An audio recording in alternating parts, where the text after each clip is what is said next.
All right, what is up, guys? My name is John. I coach many of the highest jumpers in the world, of which Tony Crosby, Isaiah Rivera, Donovan Hawkins, those are the ones off the top of my head. I helped Jay Clark get from 46 to 48.5 in 2019. And yeah, I've worked with a lot of super elite athletes. I also help guys with knee pain, etc. Anyways, today I want to talk to you guys about how I am demonstrating a good practice of increasing intensity and decreasing volume over time. Specifically, my volumes are relatively similar, but I'm actually decreasing the density of my workouts. So for example, I got up to, I guess I'm decreasing volume too, but also density. So I'm getting more intense, more sets, and less reps. And this is common practice. I'm sure you guys have seen this with like the 5-4-3-2-1 progressions or like the 5-3-1 progressions, etc.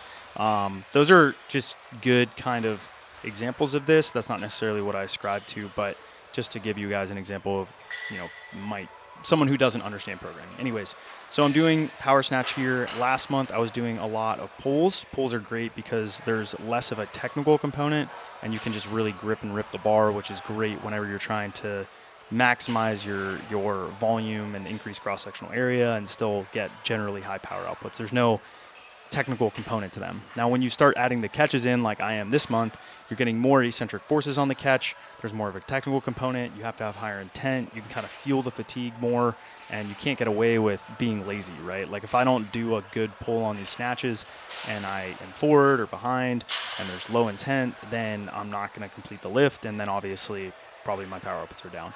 Now, I would really like to have a VBT device. I don't for now. I was looking at getting the OVR one, but they wouldn't send me one, and I was like, oh, well, I'll go somewhere else. I don't need to use yours.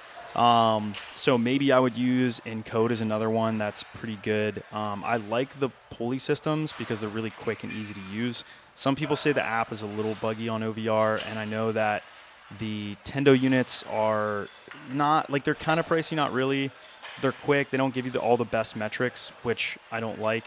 The best one is GymAware, but that one's also the most expensive, and I don't really care to pay that much for data. I used to use Push, but it was really glitchy, and I just kind of stopped over time using it as a result. So, yeah, for now, I'm just doing without VBT devices, trying to get really, really high intent here, push through the ground as hard as I possibly can was a cue. Coming in, I was super flat into the lift. I think it's probably just the combination of my intensities going up, picking different lifts, and as a result, you're going to be sore, right? Like, especially after a deload week, that first lift back, I really start to feel 2 days later. That's typically when delayed onset muscle soreness sets in. And those snatches felt really bad until like probably the sixth set or so. I ended up, I think, doing 6 sets of 3 or something, working up to 70%. I assume my max is down quite a bit from where it was. The best I've hit off the blocks, I think, is 155 or 165. And then from the floor is 185, 195. It's kind of interesting because, as you guys know, my best power clean from the blocks is 255 and from the floor is 245. So I'm actually better off the blocks and cleans, but not necessarily in snatch. I'm better from the floor in snatch. I'd have to think about why that is. I mean, it probably just has to do with positioning and kind of generating momentum and things of that nature. And I get the catch position as well. I think it has something to do with it. With snatch, I'm a little bit more comfortable receiving the bar in slightly deeper positions when the bar's overhead. Maybe it's just like kind of a counterbalance thing because the bar's behind my head. But yeah, ended up doing some split RDLs or staggered RDLs you guys saw there. I really like these because it is just nice variety, right? Like I'm pretty strong when I do regular RDLs, but this is an asymmetric bilateral exercise, really biasing, that straight leg, trying to keep the weight mostly on that. I'm able to get a big stretch on that and still get big ranges of motion, which is always good. And obviously it's preventative for muscle pulls, so that's a big reason why. As you guys know, I had a lot of issues with my hamstring, and I'm trying to mitigate that as much as possible with that exercise. Then I moved into the leg extension. I have been using machines for the last couple of years, as you guys know. Big reason why is my hip anatomy is pretty garbo. I would love to squat more, but I can really only get away with like box squats at partial ranges. So if I want to get more knee flexion or deeper knee flexion angles or a little bit more quad specificity, I really like the leg extension. I got up to 175 on this machine, which is like 90 pounds less than Isaiah can do. on this machine. He's just an absolute freaking unit. Hard to not compare yourself to him whenever you train next to him all the time. But yeah, he's quite a bit stronger. This actually went really well. I was doing volume last month. As you guys know, we talked about it today in the podcast, but tendons adapt really well to heavy resistance training, especially when you start to see the collagen uncrimp, and it can kind of signal for collagen synthesis.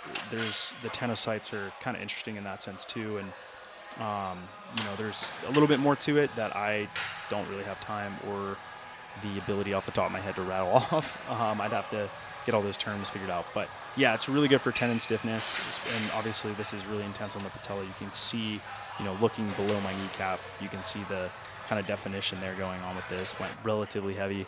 We'll see what I get up to with this. I think by the end of the month, I could probably get into the 200, into the 200s, not well into the 200s, but I could get into the 200s.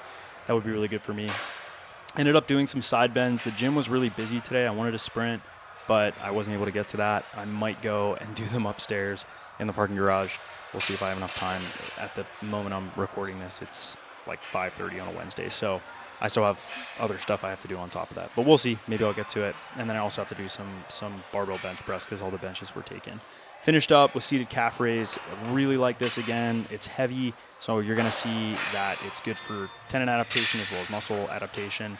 We're just increasing intensity, and we're starting to actualize much of the structural work that we developed last month with intensity and volume, but now we're really dialing up the intensity, right? We're dropping the reps, we're increasing the percentages, and that's allowing me to maintain a high quality throughout those sets. I would recommend this for anyone, whether you're a bodybuilder, in any sport. You should drop the amount of reps you're doing per set and increase the intensity over time. That allows you to actualize the work that you did, right? You were more or less like training to train.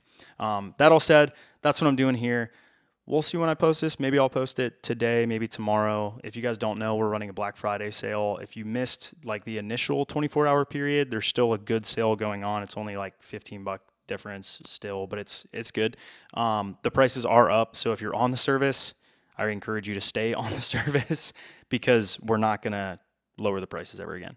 I won't say ever again, but it's very unlikely. That said, go to THPStrength, check it out if you guys are interested in that. Appreciate you guys watching, and I'll see you guys tomorrow. See ya.